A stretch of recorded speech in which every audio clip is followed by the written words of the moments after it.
சந்தோஷமே எங்கும் சந்தோஷமே. Rubilux Rockfort Paints. துபாய்ன்றது வந்து ஒரு பாலைவன பகுதி, ஒரு டெசர்ட் பகுதி. ஸோ அவங்களால ஒரு க்ளவுட் சீடிங் பண்ணி இவ்வளோ பெரிய மழை உருவாக்க முடியுதுன்னா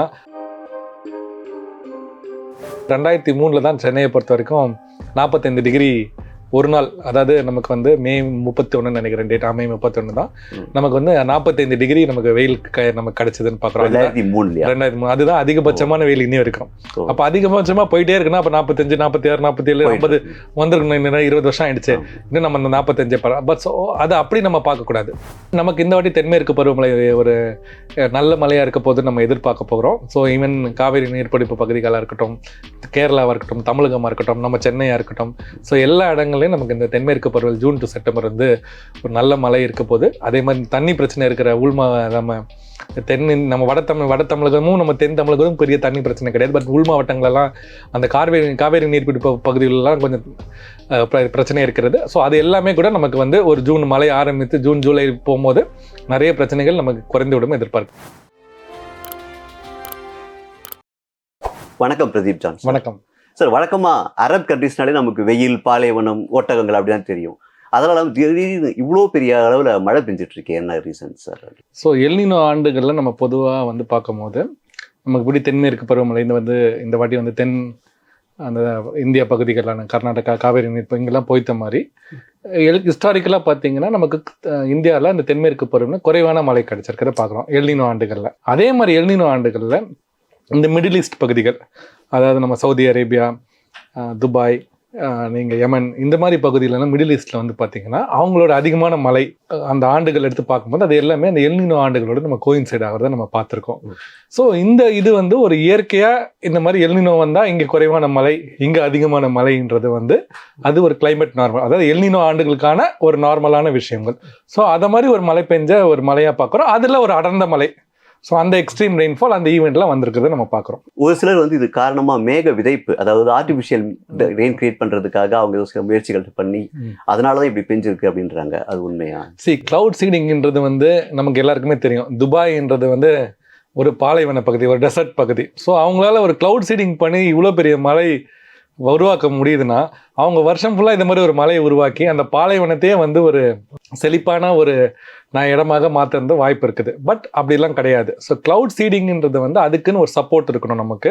அந்த மாய்ஸ்சர் இருக்கும்போது தான் அவங்க பண்ணுவாங்க. அது வந்து இன்னைக்கு பண்ணிக்கலாம், ஜான்வரி, இப்போ சப்போஸ் நம்ம சென்னை மாதிரி இடங்களை ஜான்வரியில் பண்ணிக்கலாம், இல்லை மார்ச்சில் பண்ணிக்கலாம், மே மாதத்தில் பண்ணிக்கலாம்னா அதுக்கு தகுந்த ஈரப்பதம் இருந்தால் தான் நம்ம அதை பண்ணால் ஓரளவுக்கு அது எஃபெக்டிவாக இருக்கும். அதே மாதிரி கிளவுட் சீடிங்கில் வந்து இந்த மாதிரி ஒரு வைட் ரேஞ்ச், இது துபாயில் மட்டும் கிடையாது, இது ஓமான்லேயும் பார்த்தீங்கன்னா பெரிய அங்கே கிளவுட் சீடிங்லாம் பண்ணவே இல்லை. ப்ளஸ் அவங்களே சொல்லியிருக்காங்க, அவங்க அன்றைக்கி வந்து என்னைக்கு மழை வந்ததோ அதுக்கு முன்னாடி நாள் கூட கிளவுட் சீடிங் அவங்க பண்ணலை, சண்டே வரைக்கும் பண்ணியிருக்காங்க. கிளவுட் சீடிங்க்கும் இந்த மழைக்கும் எந்த ஒரு சம்மந்தமும் கிடையாது. First of all cloud seeding மூலமாக இவ்வளோ பெரிய மழையை உருவாக்க முடியாது. கிளவுட் சீடிங்னால மழை வருது, அந்த சில்வர் நைட்ரேட் இது பண்ணும்போது சம் மழை வருதுன்னு நம்ம சொல்லுவோமே தவிர இந்த வந்து ஒரு ஃப்ளட்டு, ஒரு வைட் ஸ்ப்ரெட்டாக வந்து 100 மில்லிமீட்டர் 200 மில்லிமீட்டர் மழையெல்லாம் கிளவுட் சீடிங் வச்சு உருவாக்க முடியாது. ஸோ கான்செப்ஷுவலி அது வந்து அதுவே ஒரு பெரிய தப்பான விஷயம். அது கிளவுட் சீடிங்னால அந்த மழை வந்தது கிடையாது. கிளவுட் சீடிங் பண்ணலனாலும் இந்த மழை வந்திருக்கும். ஃபர்ஸ்ட் ஆஃப் ஆல் அன்றைக்கி அவங்க கிளவுட் சீடிங் அன்றைக்கி பண்ணவே இல்லை. இப்போ இது காலநிலை மாற்றம் இல்லாட்டி குளோபல் வார்மிங், என்ன ரீசன், மெயின் ரீசன்? காலநிலை மாற்றம் குளோபல் வார்மிங்னா வந்து ட்ரிகர் கிடையாது. ஸோ இந்த மழையானது மழை பெஞ்சிருக்கும், இந்த மழையினால என்ஹான்ஸ் ரெயின்ஃபால். ஸோ அதிகமாக வெப்பம் இருக்கும்போது இப்போ சப்போஸ் ஒரு ஈரப்பதம், சூடான காற்று வந்து என்ன ஆகும்னா அதிகமான வெப்பம், அதாவது ஈரப்பதம் வந்து அதை கொல் பண்ண முடியும். இப்போ 100 மில்லிமீட்டர் பெய்ய வேண்டிய மழையானது இப்போ சாதாரணமாக எதுவுமே இல்லை, காலநிலை மாற்றமே இல்லைன்னா இந்த வெதர் சிஸ்டம்னால இந்த காற்றழுத்த பகுதியார் மேலடுக்கு சுழற்சியாக வச்சுக்கலாம், ஒரு அந்த சிஸ்டம் மாதிரி நமக்கு அங்கிருந்து நகர்ந்து வந்து கொண்டு இருந்தது. அதனால 100 மில்லிமீட்டர் பெய்ய வேண்டிய இடத்துல 120 மில்லிமீட்டர் பெய்யலாம், 150 மில்லிமீட்டர் பெய்யலாம்.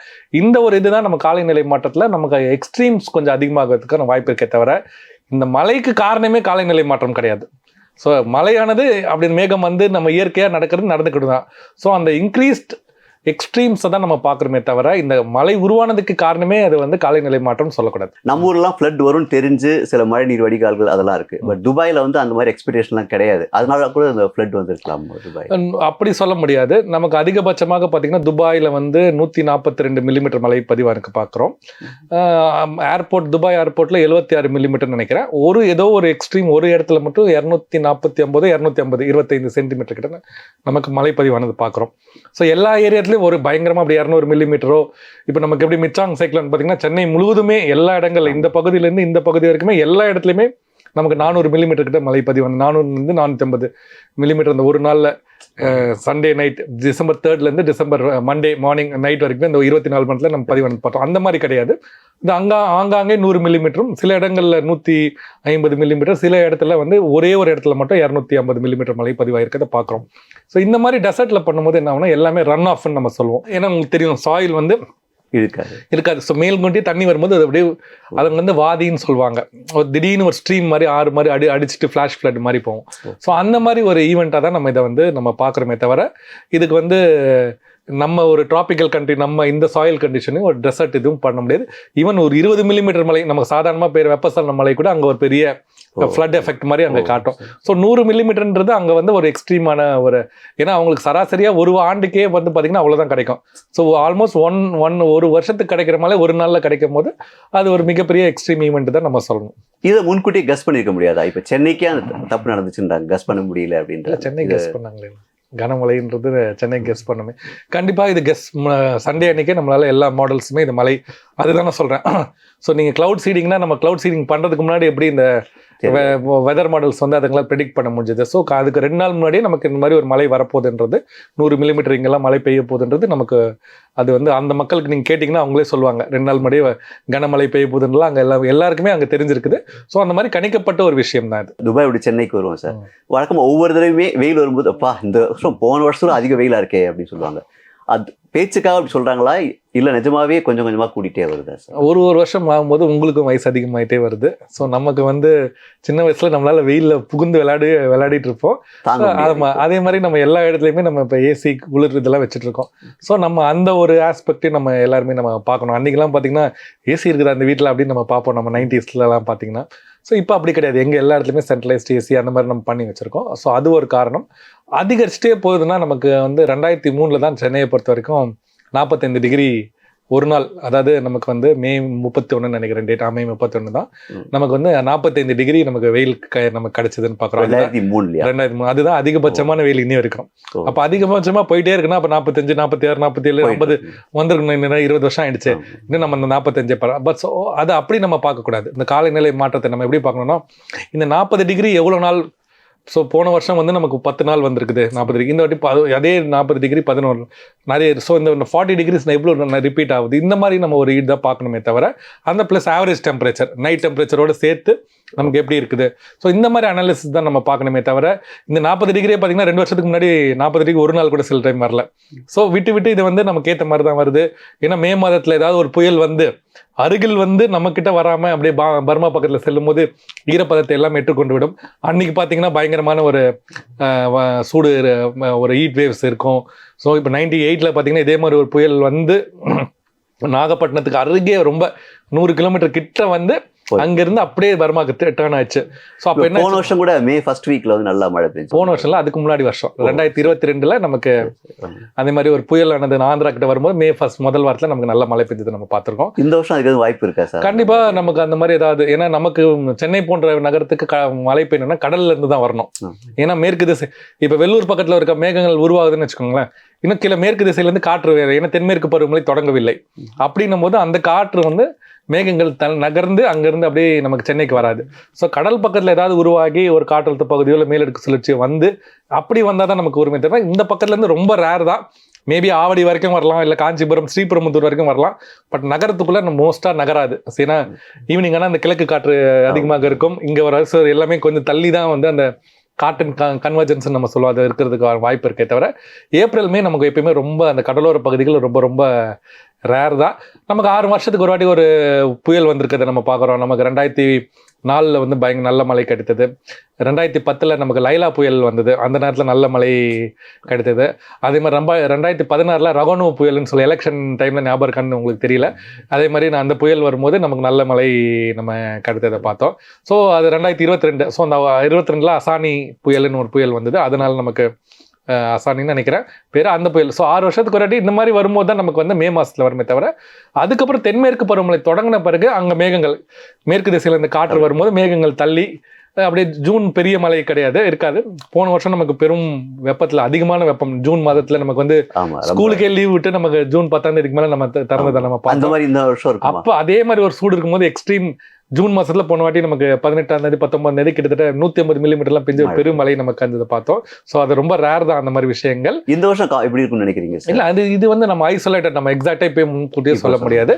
பட் நமக்கு இந்த வாட்டி தென்மேற்கு பருவமழை ஒரு நல்ல மழையா இருக்க போது நம்ம எதிர்பார்க்க போகிறோம். ஸோ ஈவன் காவேரி நீர்பிடிப்பு பகுதிகளாக இருக்கட்டும், கேரளாவாக இருக்கட்டும், தமிழகமாக இருக்கட்டும், நம்ம சென்னையாக இருக்கட்டும், ஸோ எல்லா இடங்கள்லையும் நமக்கு இந்த தென்மேற்கு பருவம் ஜூன் டு செப்டம்பர் வந்து ஒரு நல்ல மழை இருக்க போது. அதே மாதிரி தண்ணி பிரச்சனை இருக்கிற நம்ம நம்ம வட தமிழகமும் நம்ம தென் தமிழகமும் பெரிய தண்ணி பிரச்சனை கிடையாது. பட் உள் மாவட்டங்களெல்லாம் அந்த காவேரி நீர்பிடிப்பு பகுதிகளெல்லாம் கொஞ்சம் பிரச்சனை இருக்கிறது. ஸோ அது எல்லாமே கூட நமக்கு வந்து ஒரு ஜூன் மழை ஆரம்பித்து ஜூன் ஜூலை போகும்போது நிறைய பிரச்சனைகள் நமக்கு குறைந்து விடும் எதிர்பார்க்கும். இப்ப நமக்கு பெய்யுதோ இல்லையோ, கர்நாடகாவில் பெய்யணும் ரொம்ப ஆசைப்படுறோம் அந்த காவேரி தண்ணி. இந்த வருஷம் மான்சூன் வந்து கொஞ்சம் பெட்டரா இருக்கும், ஒரு பெட்டர் கிடையாது, இயல்பை விட அதிகமாவே இருக்கும். நம்ம முன்னாடி ஏப்ரல்ல மார்ச்லயே நம்மளாம் நாங்க போட்டிருக்கோம் இந்த வாட்டி இந்த காம்போ வரும்போது. ஸோ எல்னினோ ஆனது வந்து நமக்கு அப்படியே குறைந்து கொண்டே வருது, நியூட்ரல் ஆண்டுகளாக வருது. ஸோ ஜூன் ஜூலை போய் ஆகஸ்ட் செப்டம்பர்ல கூட நமக்கு நல்ல மழை கிடைக்கிறதுக்கான வாய்ப்பு இருக்குது. ஸோ அப்படின்னு பார்க்கும்போது இப்போயே மாடல்ஸ் எல்லாமே பார்க்கும்போது எல்லாமே அபவ் நார்மல்ஸ் தான் நமக்கு கண்ணுக்கு தெரியுது. எந்த ஒரு இதுவுமே வந்து குறைவான மழைன்னு சொல்ல. ஸோ போன வருஷம் நீர்பிடிப்பு பகுதியில் காவேரி நீர்பிடிப்பு பகுதியாக இருக்கட்டும், இல்லை வால்பாறை பகுதியாக இருக்கட்டும், நீங்கள் சொன்னால் நம்ப மாட்டீங்க, போன ஜூனில் சென்னையில் வந்து வால்பாறையோட அதிகமான மழை கிடைச்சிருக்குது நம்ம பார்க்குறோம். ஸோ அந்த மாதிரி ஒரு புவர் ரெயின்ஃபால் இருந்த ஒரு இதுவாக பார்த்துருக்கோம் நம்ம. பட் இந்த வருஷம் நமக்கு வந்து அந்த இடங்கள்லாம் கோயம்புத்தூராக இருக்கட்டும், அதாவது வால்பாறை பகுதியாக இருக்கட்டும், இல்லை நீலகிரி பகுதிகள், நம்ம காவேரி நீர்பிடிப்பு பகுதிகளில் வந்து முக்கியமாக பார்த்தீங்கன்னா கேட்ச்மெண்ட் கொடுகு பகுதி நம்ம சொல்லுவாங்க. ஸோ அங்கேருந்து மழை பெஞ்சாதான், தலக்காவேரி பக்கத்தில் அங்கெல்லாம் மழை பெஞ்சாதான் அந்த கேஆர்எஸ் டேமுக்கு நமக்கு வரும். அதே மாதிரி நம்ம கோத்திகரா பகுதிகள், நம்ம அந்த சிக்மங்களூர் அங்கேயும் ஒரு கேட்ச்மெண்ட் ஏரியா இருக்குது. ஸோ அங்கே பண்ணால் தான் ஏமாவதி டேமுக்கு வரும். ஸோ இது ரெண்டும் ரொம்பனா தான் நமக்கு அப்படியே வந்து மேட்டூருக்கு நமக்கு வரும். அதே மாதிரி கேரளாவில் பார்த்தீங்கன்னா வயநாடு பகுதி, ஸோ அங்கே மழை பெஞ்சால் தான் கபினிக்கு தண்ணி வரும். ஸோ இதெல்லாம் சேர்ந்து மூணுமே சேர்ந்து தான் நமக்கு இங்கே நமக்கு வரும். ஸோ அந்த எல்லா இடங்களுமே இந்த வருஷம் நல்ல மழைக்கு பெய்யறதுக்கான வாய்ப்பு இருக்குது.